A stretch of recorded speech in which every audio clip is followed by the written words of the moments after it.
Welcome to We Watch Too Much TV, the weekly podcast where two real-life best friends dish on all the TV content they've been binging in their remote work-based lives. Babbling about everything from scripted television to reality TV and film, these two besties will immerse you in their quirky universe of streaming. Here are your hosts, Jeroslyn and Tinaya.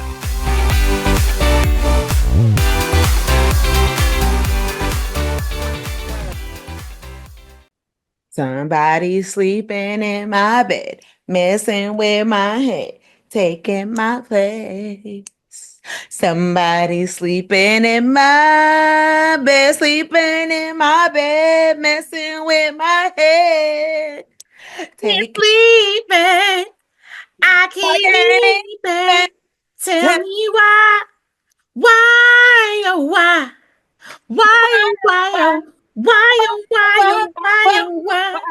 oh baby, yeah, my bad. Messing with my head. Justice for Sisqo. Okay, I don't understand why he didn't have a more successful solo career. Hey, Unleash the Dragon was one of my It was a classic, and that was the time. If you were around in the year 2000, Sisqo was the top everywhere, booked and busy, performing on every MTV thing, doing the flip. I knew Sisqo was that guy when DJ Cassidy started doing his COVID concerts. Everybody else just sat in their chair. He did a flip on Zoom. He was made to be a star. That's no denying that. But hello, y'all. Welcome back to We Watch Too Much TV, Season 5, Episode 15. Yes, 15 on the scene. You know what I mean. This is our season finale, Season 5 season finale. And we're excited because we have slowly been evolving our show and expanding it to include more episodes each season. And we really, life be lifing, but we remain dedicated to just talking about the shows we love. And we love that people actually enjoy hearing us talk about the shows we love.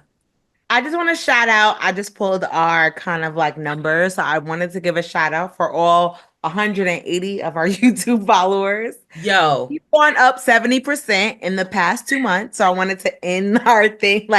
We have over 180 followers. In the past month, it's been up 70%. So people are slowly but surely finding us. A lot of our housewife stuff gets a lot of likes, a lot of attention. And I want to shout out the different globes. We're really big overseas. Oh, wow. Europe and India are really feeling us. So if you're from Europe, I love it. And once I get back on the East Coast, we could even start doing periodically either live recaps or at least right after the episode airs. Because it's people be ready. Oh, we'll be on the same time zone. Yes. We're on the same time zone. So now I can probably finally watch it live. Because remember the app, they always been playing us since we've moved to LA. So I'm looking forward to that not happening anymore. Yeah, they play it live Eastern time. Right. So they say it's on, but it's not on for you. It's not on for me. So I am looking forward to now being able to watch live television again.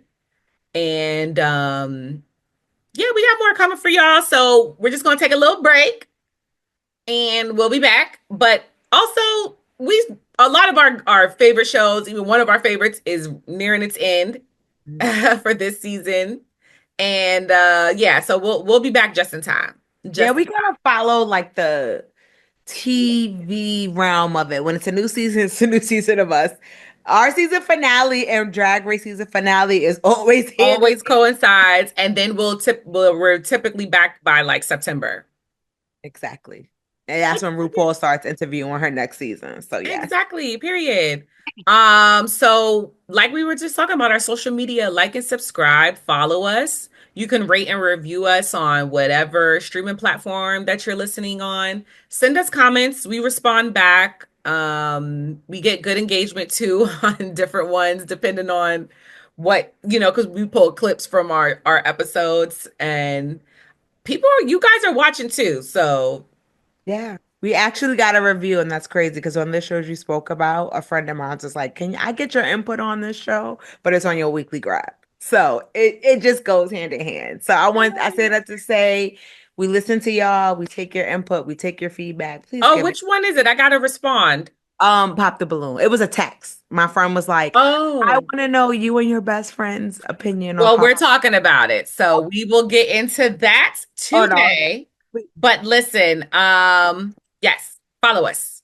But yes, like I just said, we are now finally going to get into what we've been watching as part of our weekly grab.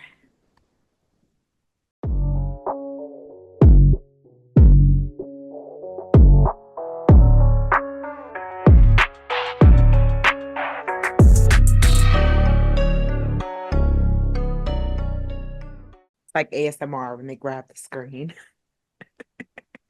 Yes. That ASMR stuff cracks me up. It's like, Because I like ASMR, but I don't watch that one. I literally only watch Japanese and Korean massages, head massages. I like when they And when they talk, chew gum. I hate when people chew gum in real life, but I only like ASMR, like chewing gum and oh my talking. gosh, you're crazy. It puts me to sleep. Oh my gosh, that's crazy. Don't chew in my ear in real life. ASMR, I will go to sleep. That's hilarious. I go to sleep to the head massage and they be speaking Japanese and it's like, what's that?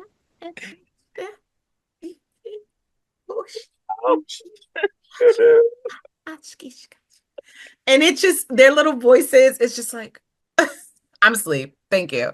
I'm dead. Okay. All right. So what's first on your weekly grab, best friend? Okay. First on my weekly grab is we already know my favorite genre, medical dramas. It's a new one. I feel like every streaming platform is trying to find their niche in this very lucrative kind of like industry where the people who love medical dramas. So this one is called Pulse. It's on Netflix. It's brand new. Has 10 episodes.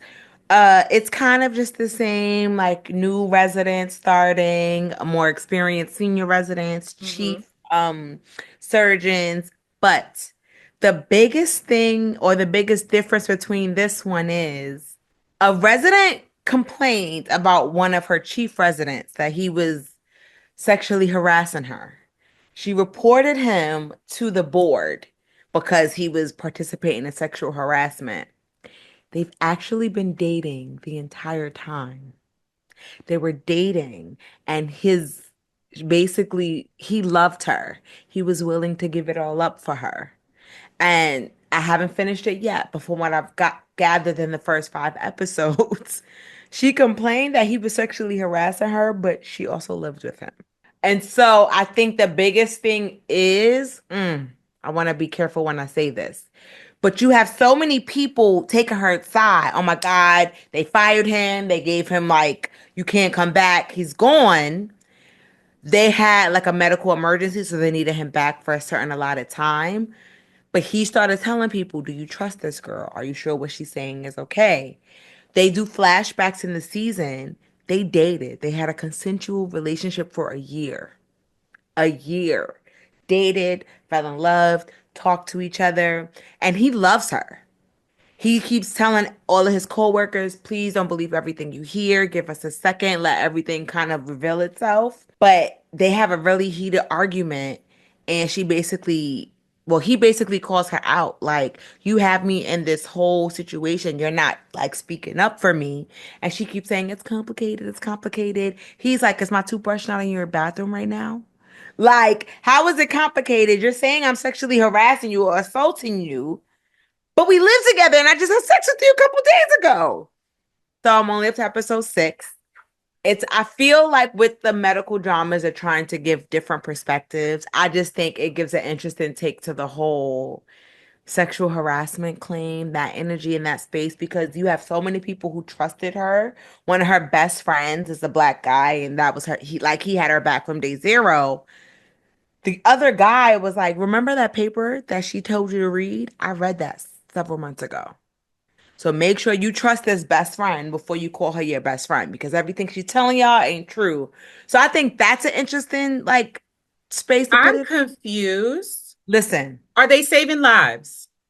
yes, See they are. them work with patients. They are. But this is specifically about I think this show's premise is her pulse when it comes to this doctor.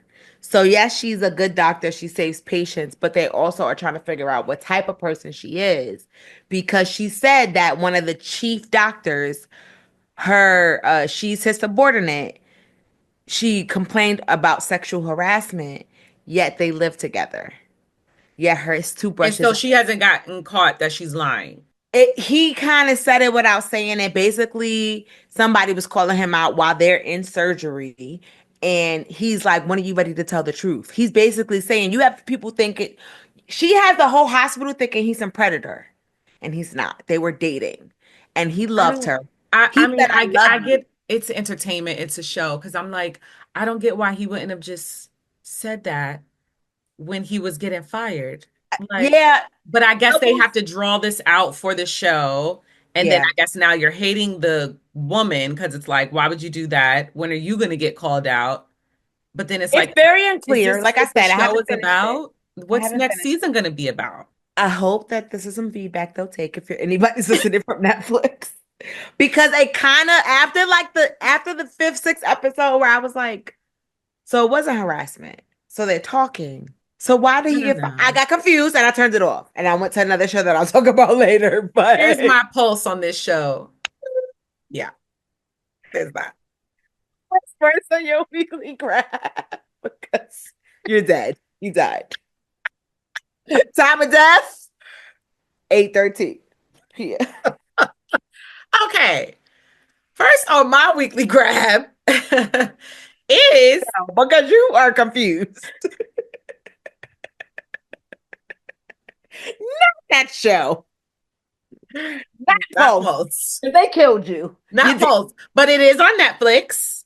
And it's a page out of your book. It's a documentary. I watched a documentary called Bad Influence: The Dark Side of Kidfluencing.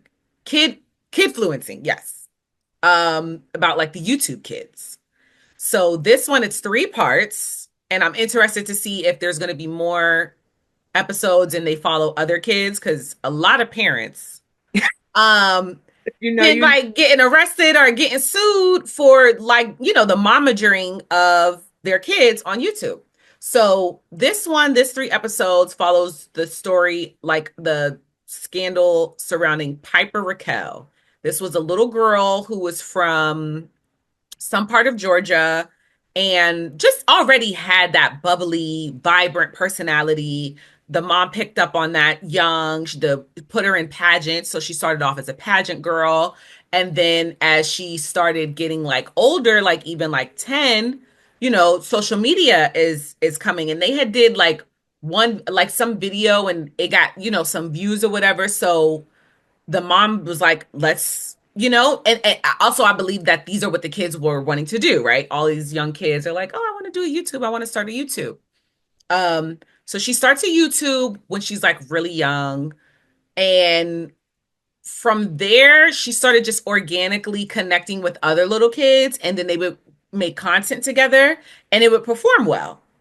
So the mom just decides to like monetize on that and create the squad where it's like she's having her daughter recruit friends, members of the squad, who are basically other little young aspiring YouTube influencers. All these kids are like 11, 12 years old. it's giving mini cult already. So it starts off like as fun, but then what you're really seeing throughout it. So the YouTube girl's name is Piper Raquel. Her mother's name is Tiffany. And Tiffany works with Hunter, their producer, editor, slash Tiffany's boyfriend, who's way younger. By the way, he's like 20 years younger than her. And then so you're just basically seeing that the mom has like this thirst for fame and fortune through her daughter. And at the same time, she's incredibly inappropriate, allegedly, but at the same time, a lot of these kids, because once, Piper was blowing up, she starts making all this money. So they moved from Georgia to LA. Out here in LA, you lived out here, influencers are, you make content, let's get together. So then that's how she started to create this squad. And it's other kid YouTube influencers. And then it wasn't until, like, she like said something to one girl's mom, and it clicked to the mom like, oh, you're making money off of our kids in your daughter's videos, but you're not giving us nothing. So then that was one, like the early part of just seeing how hungry she was. But she did start paying the kids or whatever, so they were making money. And then she started YouTube pages for the other kids too. So then now when the mom is basically periodically, these kids just keep dropping off because it's a completely toxic work environment especially for children. And then on top of that, the mom is also being inappropriate. Like there's one instance on camera where she kisses a 17-year-old trans boy that's a member of the squad, like kisses him, makes out, like, and it's like extremely awkward. You could tell the little boy is just like he didn't have no idea, huh? And they were on live. So that was one where she couldn't scrape it off the internet because it was on the live and she was drunk and being inappropriate. Then when shit starts hitting the fan and all the kids start speaking out, they all tell accounts where basically she had done inappropriate stuff. Like she asked one girl when she was 11, would you ever give a blowjob? And the little girl didn't even know what it is. What a blow. She was like, I could give Hunter a blowjob in front of you. And yeah. And the little girl was 11. So now when she's looking back, she's talking about it in the documentary. It's like it's even hitting her even more just how traumatizing that was. A lot of these kids were traumatized. They all came together. Clash action lawsuit filed in 2022 that they just settled last year for like 1 point something million. I divvied up with the 11 kids. I think they all got $90K each. But you're even just seeing how they were curating this content and to like get more views, and it was just getting a little out of hand because you're considering these are kids, right? But this is where I learned the term shipping. So she was creating ships between the squad members. Like you will want them to be together, kind of like, oh, okay. Yes. But then the YouTube cover is like her daughter with like her shirt kind of lifted up. Like, are we gonna touch? Like, we kiss? My first kiss. And it's like, what? Like she was like sexualizing her daughter, sexualizing the children. She's not in jail. That's the thing. Cause at the end of the day gonna end. And I couldn't believe I said so. Nobody whooped her ass. And I do believe I don't know if anybody pressed charges or why charges weren't pressed, especially with the kiss. I don't, the kiss with the kid that was underage. It's on camera. It's in the documentary. She didn't take part in the documentary. Neither did her daughter. It's because they're still going.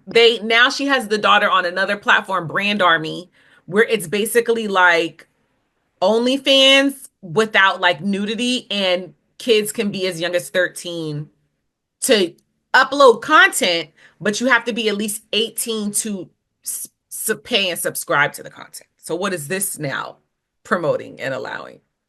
Yes. Sounds like a madam. She sounds like she's... It's really disturbing. I watched it. I watched all 3 episodes. I wanted to whoop her ass. As a mom of a daughter, it already just got me on alert with like not even wanting to encourage Marley to even just get into watching people live their lives on YouTube, because that was the other thing you're able to see is like, you got to imagine like when your child is just so invested in these kids that are basically curating their lives for YouTube. And it's just like, I want my child to be more into living her life and getting to know herself and hanging out with her friends and doing things that she likes to do, not sitting up. But what I can say too is the timing of this. Kids were already watching the YouTube and doing that, but then the pandemic happened. So then now it's like, okay, that's really all they have. But I just watching it wouldn't want my daughter like being too invested in YouTube type content of that sort. And I don't even know if I want her to have a YouTube or not even a YouTube, because people now are already saying like, oh, you should put her in commercials or because she's already so bubbly. And, I work in the industry. Her father works in the industry. I'm just not so moved into pushing her into where I feel like, do you know this is really what you want to do? Yeah. I don't think a lot of parents who, yeah, there are some kids that have to make that decision. I love that. There are some kids that they knew, right? Like maybe Beyonce knew from young, like, I want to be famous, I want to be a singer. And she kept saying that, and her parents were like, okay, great. We're going to push you, we're going to support you into this. But what if she didn't say that? And she was kind of just getting led into this by being forced to go to these auditions, forced to be in talent shows, forced to take singing lessons, forced to do this so you can be this. And it's just like that, like, are you really who you want to be? And I don't ever want to push my child into being who I want to curate her to be. I literally am looking forward to her getting old enough to tell me who she is and show me who she is and just say, I like this. I don't like that. Because I'm not going to tell you like, oh, but you should do that. That's so no.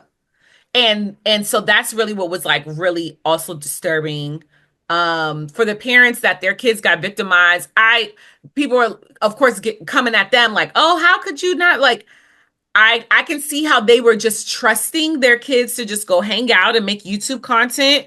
Right. But at the same time, you just cannot be naive like that in this world. Like, no way am I allowing my daughter when she's like 12, 13 to just be at somebody's house recording and I'm not there.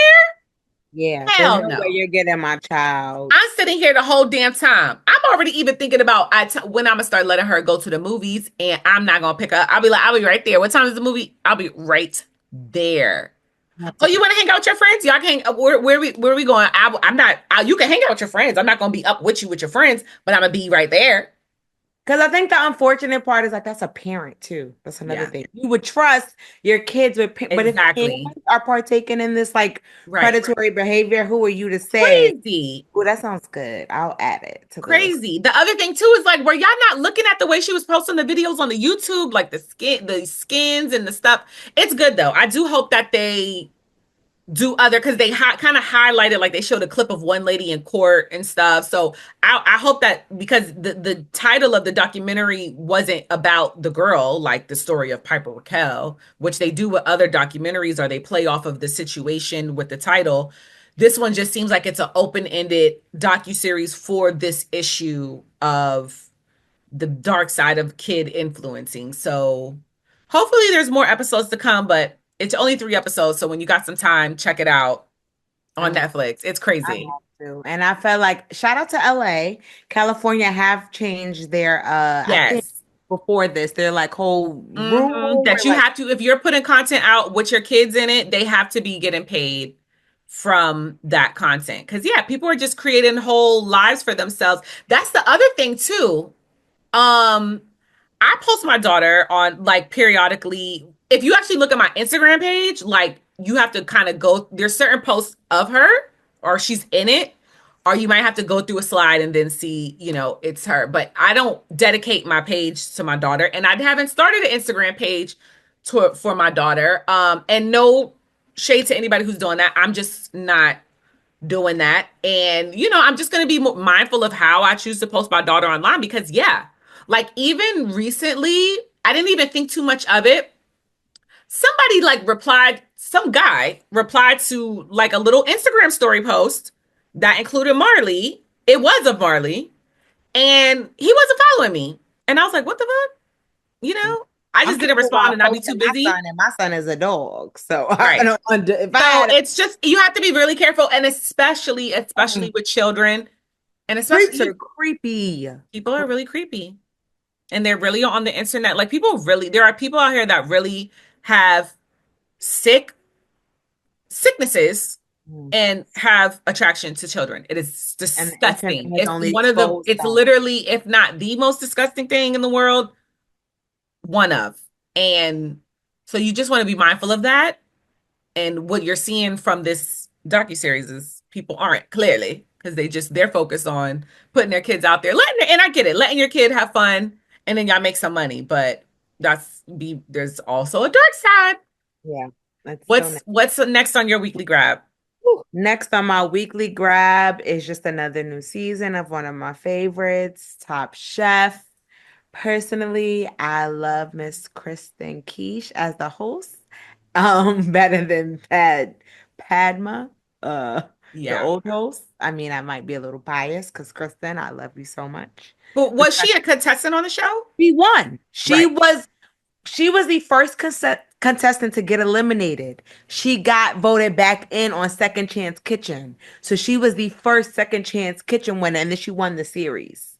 So if it wasn't for her in Second That's Chance crazy. Kitchen, they would have probably So not she got sent home first, eliminated. came back because she won Second Chance Kitchen, and then ended up winning. That never happens. Never. Ever. So when I say she was one, and then is actually a really big like chef, like made it on her own. What Her season was that? I think 12 or 13. Okay, I have to watch that. I have to, because I only just started Top Chef literally like in the last like 2 years. When I tell you that's I love her. Sorry, Kristen. Respectfully to your wife and everybody but yeah, she became the host starting season 21, but she won the 10th season. Okay, I'm gonna watch that. After she got sent home, she thought it was over.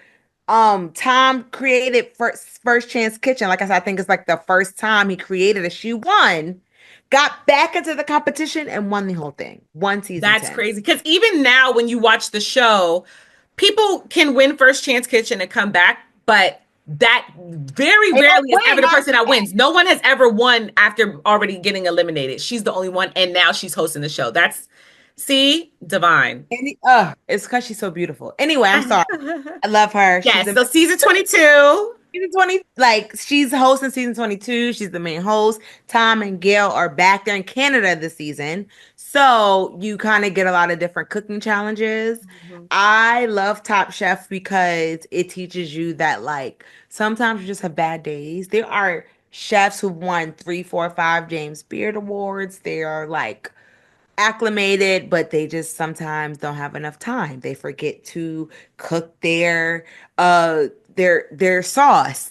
They forget to close their oven door. So it normalizes and humanizes people because it's like, yes, I am the top chef in all of LA, but I also forgot to turn the water on of the stove. I forgot to add sauce to that one plate. Literally, it's like one of the top the challenges, one of the chefs forgot to take plastic off or something. Yes. Like, oh my gosh, I didn't want all these awards, but I forgot in the heat of the moment, take the plastic off this food and I'm serving it to the judges. But just always good. I think she's a really good host. I love hosts of any show where the person has experience. So you can tell when she's giving them feedback, it's from experience, but it's also very interesting because they have new cooking challenges every day. I love Top Chef. It makes me think that I am a top chef. I'm a good cook, but I'm not a top chef. I just want to be a judge. This last episode with Michael Cera, who it was labeled as an actor and Top Chef superfan. That would be me. I am so jealous. I be telling my husband like I am one day either going to be on like a judge of just a challenge in Top Chef or Is It Cake or spring baking, holiday baking champion, any of the championship bakings. It tastes a little dry. Oh, it's a little dry. Oh, you know what? That was dense. I don't taste the caramel. Mm-hmm. It was a caramel. I just want to eat. I literally just came for the food, baby. Like the food. But it does help you also improve your cooking. It does. You start to think like, how can I zhuzh this up a little bit? You know, not frying things or seasoning everything. But I just love the challenge. I love the challenges are great. I love that one challenge where they brought in 5 chefs from around the region, and they each had a region that of their food that they had unique, strong to their region, which as Americans we can understand because it's the same. Right. Mm-hmm. So it's like, this is for like the West, but they just title theirs differently, except for that Arctic, because we ain't got no damn Arctic. And so, they were tasked with having Alaska. Would that be the U.S. Arctic? Alaska. Basically, yeah, you're right. So they had to like match the food for each of their regions, and just to see how everyone does something like similar, if they're kind of given similar themes or but make it unique to their style. I was honestly really surprised with the last 2 chefs that got sent home. Mm-hmm. I couldn't believe it. I was like, no way. Like, It's just such hard competition, and it's really I tough. know. This is why it's one of like the But best. yeah, good show. And I do believe that Kristen is such a good host, like you said, because of her experience in the show. And I think oftentimes what happens with these shows, even if sometimes it is someone who has the experience, but it depends on how you got the experience, right? Like that humility factor is just gone.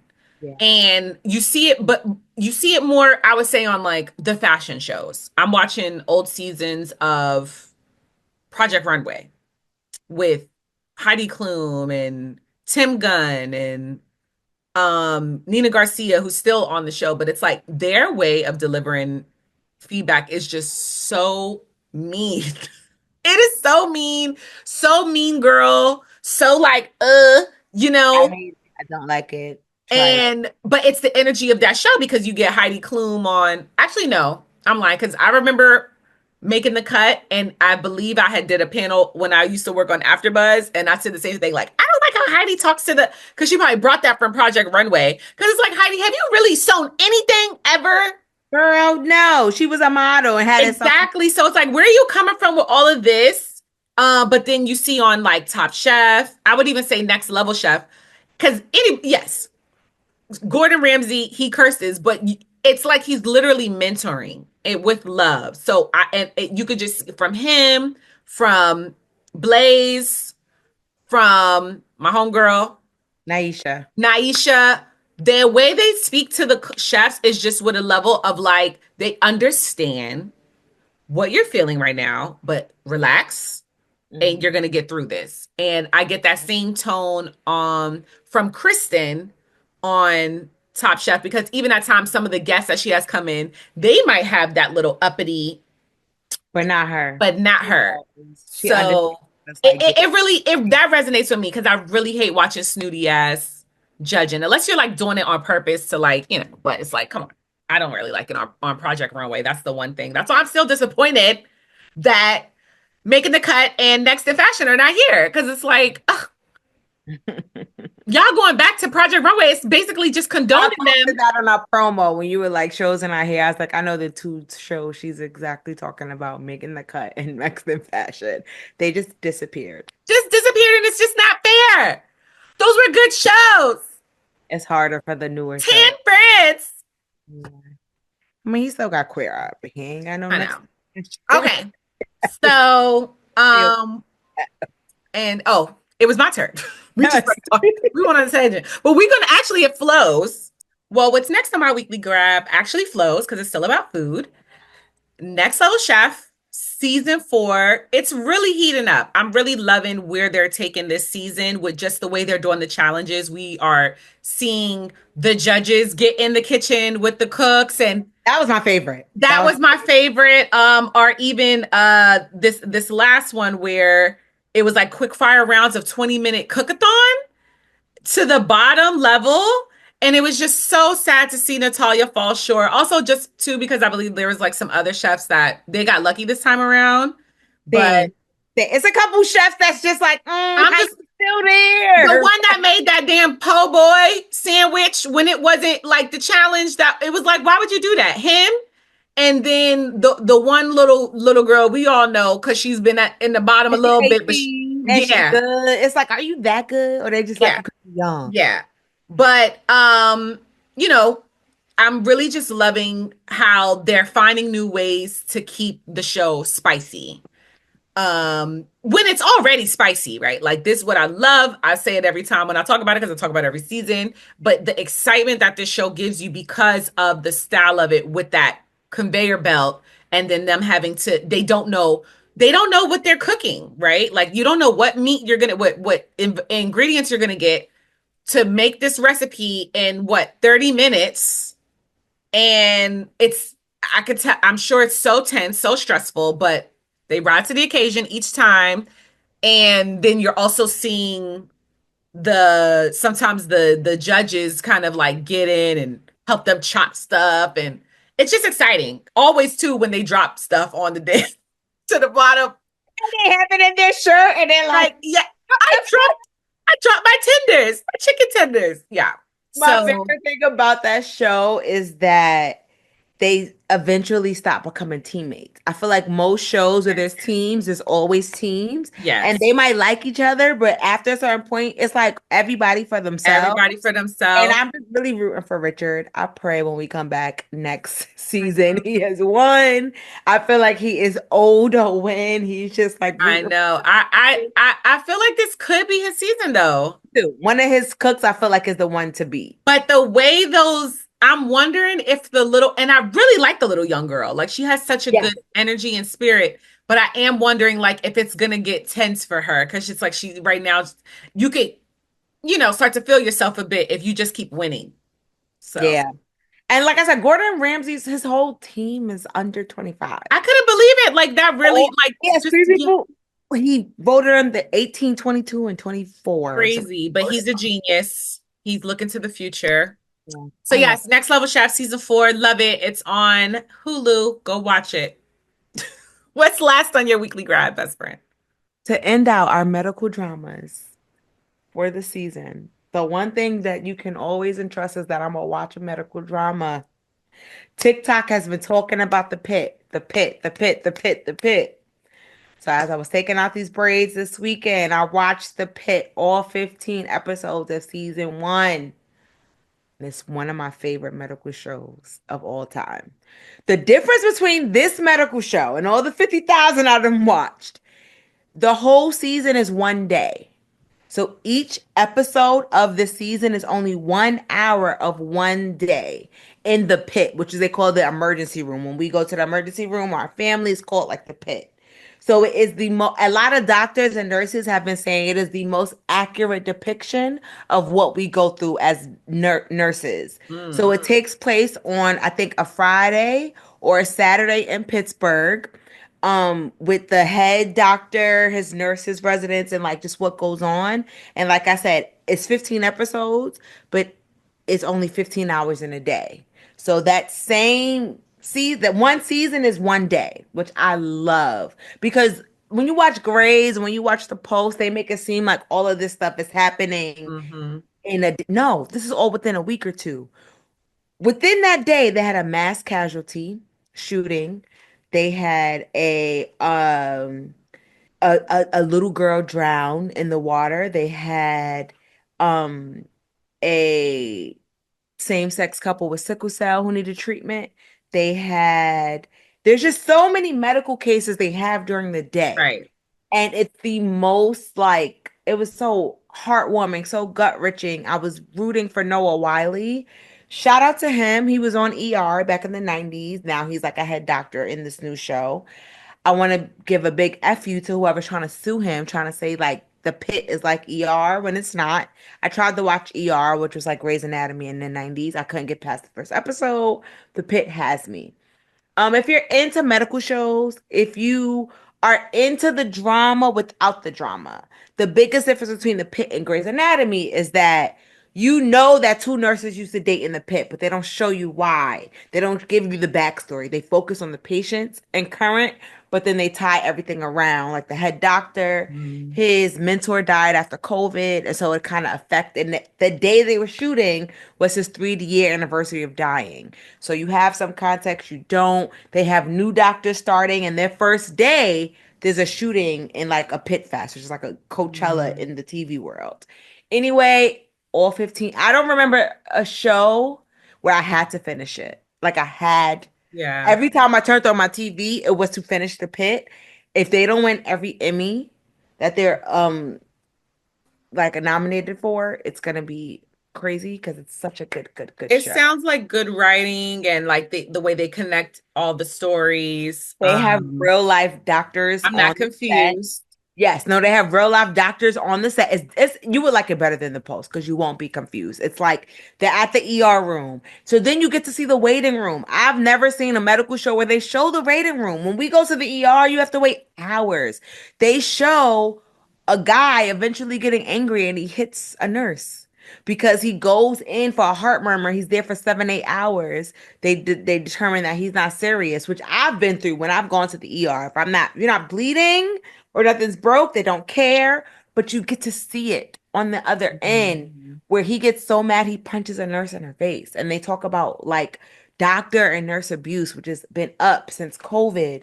They Mhm. talk about there's one scene where a little boy catches measles going with his sister to a dance competition, and the mother just doesn't believe in vaccines. And the doctor's trying to tell him, hey, your son, there are a million people we can't save tonight. We can save your son. He needs this shot. The mom's like, oh, I read this. And he's like, you got these, excuse my language, like, you got these fucking parents in here who don't know anything trying to tell me how to do my job. And I'm trying to save their child. And they rather read on Google that I'm wrong instead of trust me and my years of experience. Yeah. And so I just love that this show, it gives you such an insight into the emergency room. I promise anytime I go, God forbid I'm sick or anybody I know is sick, I'm gonna be nice. I'm gonna be polite. I'm gonna say thank you to the nurses. Not like I wasn't before, but it gives me a different level of respect because you don't know how long those people have been there. You don't know who done punched them in the face, spit on them over things they can't control.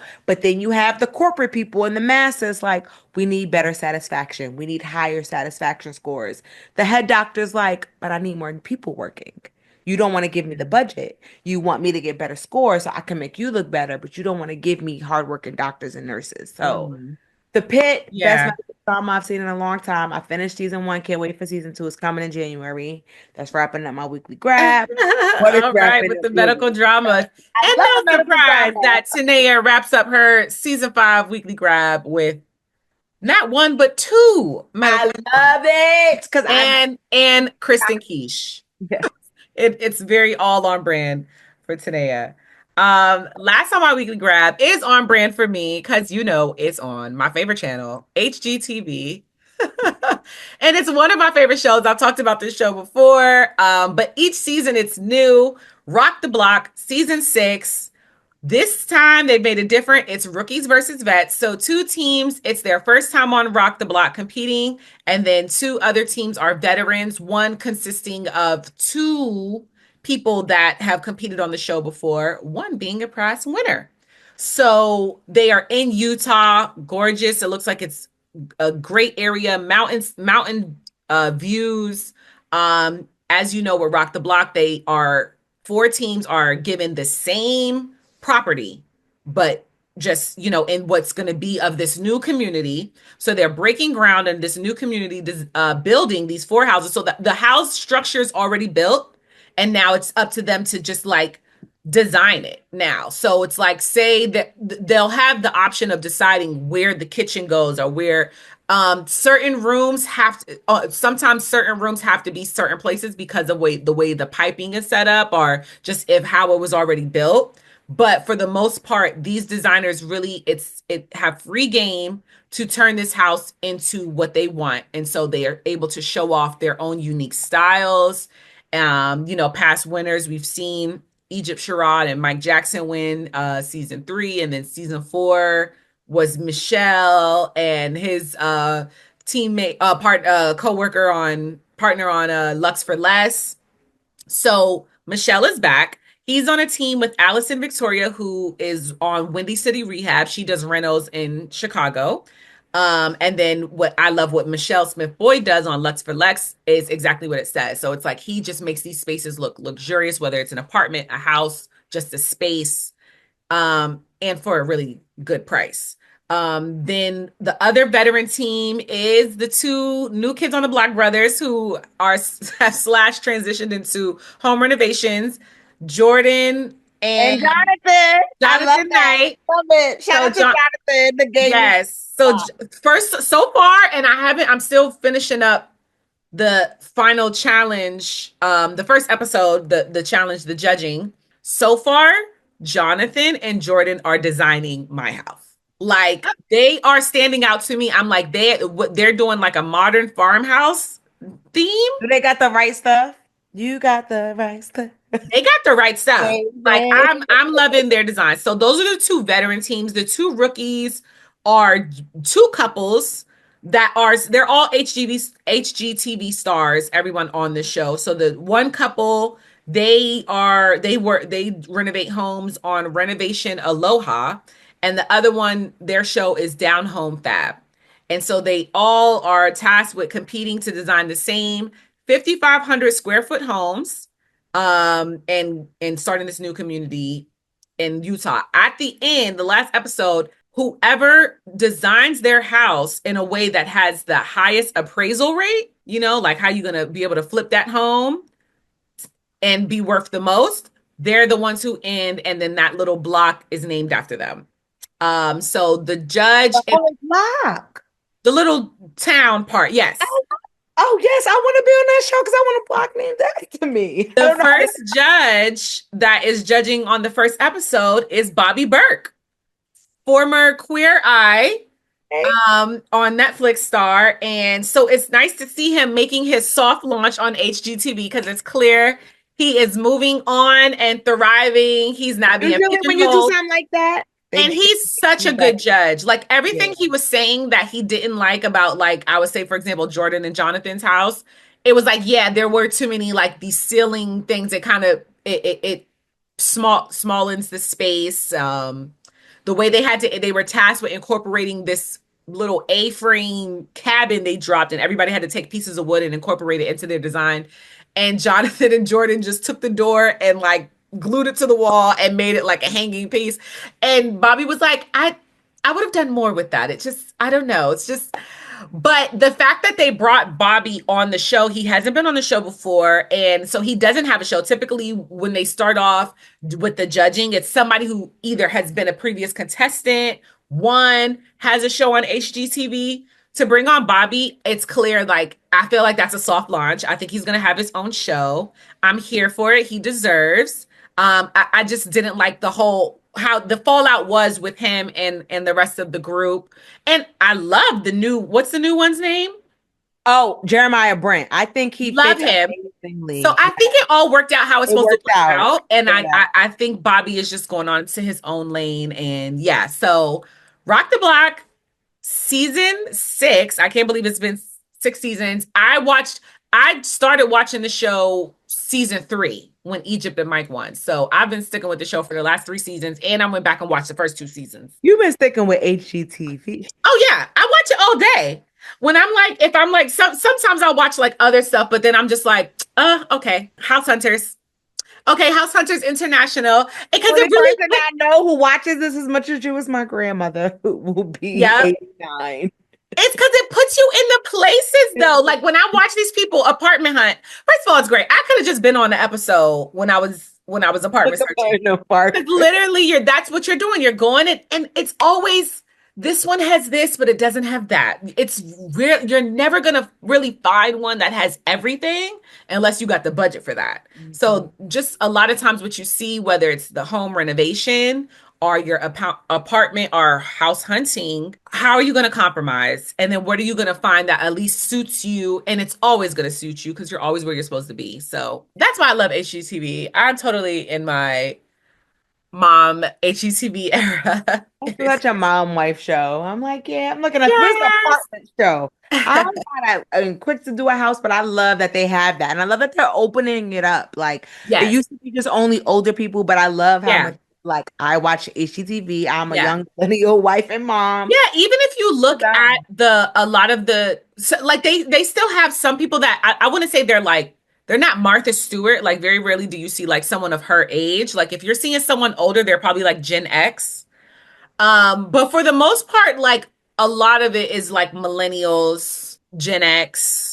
You're even starting to see some of these Gen Zers come in because they're all you're doing is growing up, right? You're just growing up, and now it's like I have a space. What do I do with this space? I actually care. What do I do with this space? So yeah, there's always a market for HGTV. But all right, y'all. Jeroslyn. Don't forget to like and subscribe, rate and review. Follow us on social media at We Watch Too Much TV. That's TEA and the letter V. And now that you've gotten a breakdown of what we've been watching, we're going to let you know who we're not liking so much. Put your lighters down for these people as part of our piss poor performance.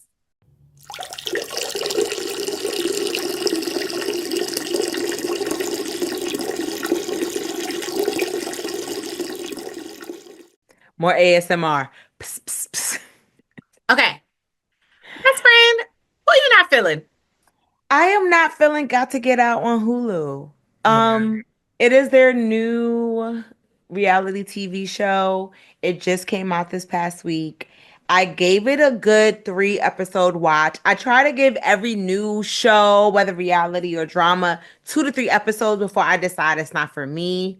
What I realized in the first 2 episodes had me. They were all well, first thing I didn't like. I don't like how the promo is only the 10 reality stars. It wasn't until I saw episode 1 that I realized, oh, there's 10 normal quote unquote people, firefighters, a nurse, a gamer, a influencer that they don't even show in the promo. I personally don't like that. I'd rather you would have just shown Simu Liu, the host, but the way that y'all prop up the reality stars and not, I didn't like that. I just felt like I thought it was just going to be those 10. There's a Yeah. whole other 10 mofos that showed up. I'm like, where'd they come from? So basically, there's $1 million that you could win. There's a timer in the house that counts up to $1 million. There are going to be different kind of like games, if you will, to try to escape. If you escape and get a partner, then you have a bigger cut of it. After the 3rd episode, where I realized the 3rd attempt, they were gonna make it hard. I'm like, oh, so nobody ever gonna get out this damn house. It's not fun. It's not gonna be a good show if they make it so hard and so easy for other people to get caught. I don't want to spoil it if you plan on watching it, but only 2 people out of the 20 get out. It just Out of didn't the seem whole interesting. 8 episodes, where up to 20 people have a chance to get out, only 2 do it. They lost me when I went to the first episode and then they played like the trailer of like what the show was about. And I was like, oh, they're not leaving the house. No, You and how can't. they have to try to sneak out and then somebody without somebody catching them to get to the car. Then they lock the car at the end of the night. They So make it so. I was like, oh, okay, They I'm have a not watching. watchtower. They have windows. You have a lever. You can stop it. And then, spoiler alert, nobody goes home and doesn't win anything. Basically, they end up fighting and stuff. But the premise that they set up the fights and stuff don't want to make you continue. It's just after It I didn't catch me. realized at the end of episode 3 that the person wasn't gonna get out, I literally went to episode 8. I was like, oh, so everybody wins but these 2 people. So I'm sorry. I didn't make it past 5 minutes. I Yeah. don't, not even, no, not even 5 minutes, like 30 seconds, Yeah, literally. the first 2 Oh. episodes, 2.5. Once I realized at the end of episode 2, going to episode 3, that y'all were setting up this person for, please give everybody the same love, even though, because most of the show is about the people you don't know. Most of Wow. the You premise really that wouldn't know that. I thought no, it was like, because I only really even recognized like Omarosa. Omarosa, Kim Zolciak, Cynthia Bailey's on it. They have Val from Dancing with the Stars. They have 2 or 3 Bachelor people, but we're not Bachelor people, so we wouldn't know them. No shade. They have Rashad Jenkins. I only know him because he was on Dancing with the Stars. He used to play in the NFL. And then they have, yeah, they don't. The only other funny part was one contestant was from the Golden Bachelor, and she was so excited to be on one of these Oh, shows that she completely missed. Her clue was to be a secret, and she told the she, like everybody kept looking at her like, "Girl, you know you're not gonna get far. You know we're gonna like push a oh. button." But she was like, "I love games." She was like, "Everybody, come here. I got a clue." And the person she gave the clue to was like, "Do she not recognize that like she just messed it up?" But yeah, I said it to say Hulu. I don't like the premise. I would have rather them keep the famous people than the 10-9 or just like give them some promo. But Right. how they have the show, it's hard to keep up / care after about 2 3 episodes. So yeah, I understood the attempt. It really didn't work out. It And didn't Kim, work out. Sorry. it Thanks. didn't work out. Stop being so desperate. But yeah, that's Right. my pick score. Who you pissing on this week? My piss poor is the same, similar new show that they just need to make a old past show. Pop the Balloon Live. It was horrible. The horrible gentrifying of what was a good YouTube show for the culture. I tuned out after 5 minutes, literally. Johnny Bananas was doing the absolute most, but it's also like, why are you always available? Like, can you be busy? And then I felt like everyone there was trying to be a comedian instead of being themselves, and it's really just reeking of overproduction. Please stop it before it gets worse and leave it on YouTube with regular everyday people because that's actually why it was doing well. You're moving it to LA, the worst place of all, to try to hook Everybody people up. wants to be famous. Everybody's trying to be famous. You're not going to get organic people. It's like, oh, a camera, sign me up. And so that's what you're getting, i.e. Johnny Bananas. And it's just, it's not at all the same vibe, feel of what you know it to be, which honestly was a predominantly Black thing. Like, it wasn't all Black, but for the most part, yeah, like it's a Black couple. I believe they're based in Atlanta, started it. And they were getting good regular people on there because you didn't know who you was going to get. And it's not like these people are trying to be famous, but they probably just don't mind going on camera to maybe find somebody to date, maybe not. So now you're just not getting that at all because y'all took it to LA where everybody there is out for the thirst and the quest of fame, even if it's just a little 5 minutes on Pop the Balloon Live, because you'll see them in like a year or two on Too Hot for TV or whatever, and they're like, yeah, I was a contestant on Pop the Balloon Live. No, I'm over it already. They got dragged on Twitter and social media. So I really hope that the show is done. Keep it with the couple, because not trying to, I know they at least gave them producer credit, and like the girl passed the mic to Yvonne Orji at the start of the episode, like blessings or whatever. But y'all know y'all are doing it way better. So let's keep it like that. The same attention you gave Got to Get Out is what I gave to Pop the Balloon. So we switched. You lasted 30 seconds. Even last two, like after a minute, even like the whole beginning, like someone who's never seen a YouTube, I've seen the clips, but I've never watched it. I was like, well, let me give it a chance. I turned it on. I kind of understood Arletta and the girl, and then they lost me. I said, "Ooh, I gotta turn it off." So shout out to Nikki. She wanted to know we watched too much TVs and put on it because she said, "I love Pop the Balloon on YouTube. I hated the show. Horrible. It's not the show. It's horrible. Right? Everything doesn't need a remake. Everything. I know, and also too, it's like, why? Like, y'all got so much money. Why can y'all not come up with original ideas? And I'm sure y'all have the staff there that is giving y'all original ideas, but you probably have older people that are like, oh wait, I saw these people. I saw this on like Twitter, and it's this thing with a balloon, and they pop it. You should get that lucrative. You should do a live version, and then everybody else, because they got to be yes men and keep their job. They're like, oh yeah. Mm-mm. No. Mm. Anyways, so that's what we don't like for our piss poor season 5 season finale. Now we're gonna get into who we are rooting for as part of our yes segment. Put your lighters up. Yes, put your lighters up. Okay, who you rooting for, best friend? Put it. Okay. My yes is going to who I think can now win RuPaul's Drag Race season 17. I didn't think she couldn't win earlier, but as the season progressed, I'm like, she might actually be a good person, and that's Jewelz Sparkle. I think her headliner show where she just was like had a little like phrase and things, I could see her stitch sticking. And at first I was like, oh, it's gotta be Anya. Anya is now giving an All-Stars winner to me, not original winner. There's something in Jewelz is like energy. There's something in her creativity and her youthfulness that I'm like, that might be my star. So I'm shout out to you, Jewelz. When we post this, it'll probably be the season finale. I'm a vote. I'm a hashtag Team Jewelz. You get your little votes. But I'm rooting for her. Like she has slowly become one of my front runners. So my yes is going to Jewelz. Girl, you that girl. Love it. Give it up for the 22-year-olds. I hope you win. Yeah, honestly, this is the one season where I'm not completely 100% on who I want to win. I know it is between who I've been with from the day one. Y'all know I've been Team Anya and Team Jewelz Sparkles. I even did like Arietti at first, but you know. So I'm still Team Anya. I'm still Team Jewelz Sparkles because I've been watching both of their journeys the whole time. So I can't say that one worked harder than the other. But everything you are saying about Jewelz, is the same way I feel.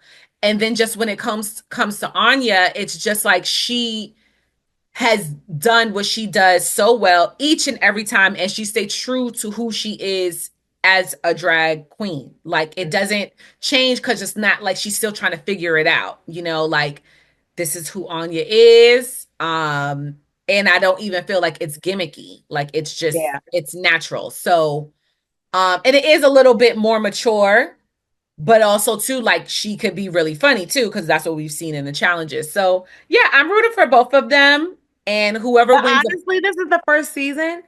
Anyone could win. Lexi, Sam, Anya, or Jules. I would not be mad. no, I honestly, I would. I'm sorry. I'm only rooting for Anya or Jules. I just don't think that Lexi and Sam, like Sam is just very well put together.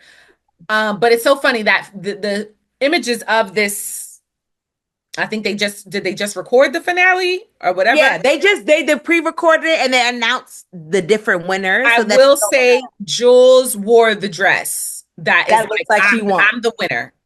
And Sam wore the last dress that would say you're the winner. Like you're always, it's like now, like I said, gimmicky. It's like, okay, we get it. You're from the South. You don't have to just keep, you know, y'all, hee haw, y'all.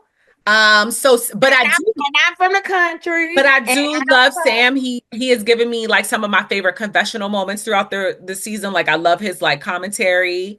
Also really like sweet, but you could tell he does it in like tough love. But that episode with the parents, when you met his mother, it was like, oh yes, got it. And my favorite new thing is cut to. Like, oh, you cut to. Like, cut to. Yes. And then Lexi has been so annoying this season. I'm sorry. And granted, she's opened up a lot, so we understand where this inner saboteur comes from, but that doesn't mean it's not annoying. No, I don't think Lexi's gonna win. Because you're insufferable.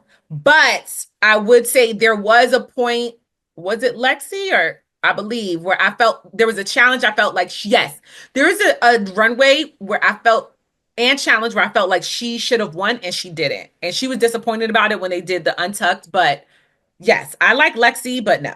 The only two who I'm rooting for to win is Onya and Jules. I think those are top two for sure, for sure. For sure. But I just want to give my yes to Jules because I don't want to say I doubted her, but now closer to, I'm like, I get it. Yeah, so yes, Jules. Yeah. Who are you rooting for this week? So it's so funny. I'm also rooting for some drag race people, but they already lost, but they won in love. I am rooting for Kori King and Lydia B. Kollins. They are literally my new favorite ship. Favorite. I was so here for seeing them. Like you could tell they're really a couple and really doing this. And you know, you've seen people hook up and be flirty and stuff on past seasons, but I think this is like the first real relationship that has come. They're very fucking wedding. Mark my words. Because they're gonna call Rue to date their wedding.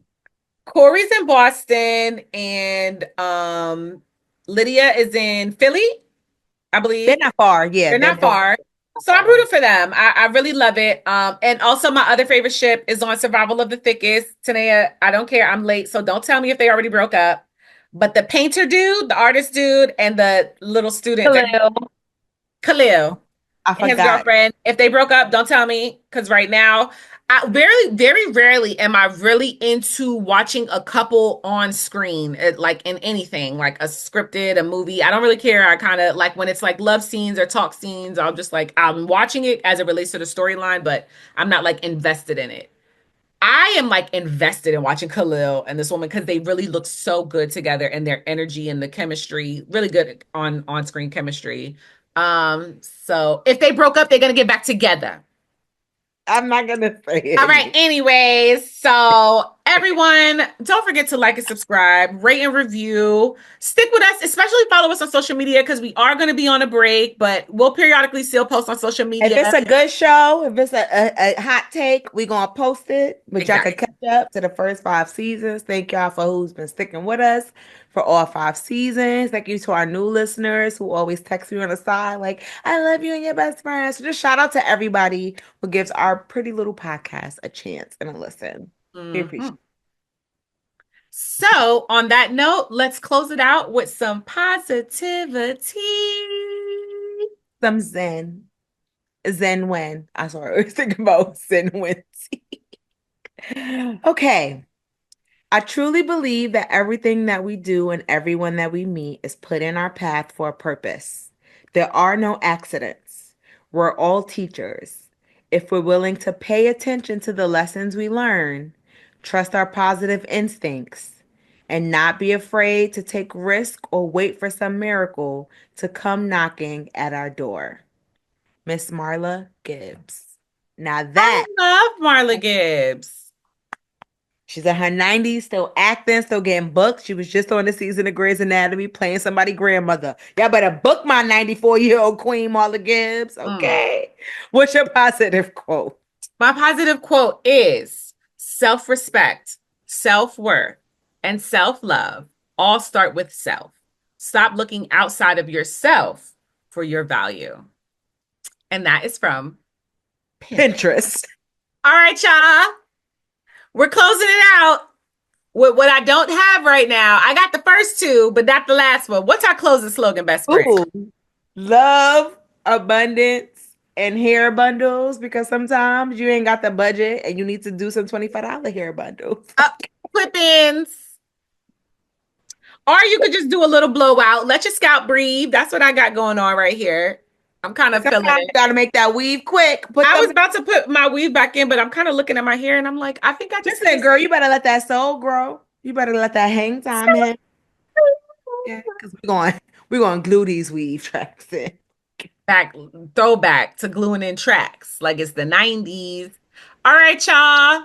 Be blessed. See you next season. We'll see you next season. Stay in contact. Have a good one. Bye. Yeah.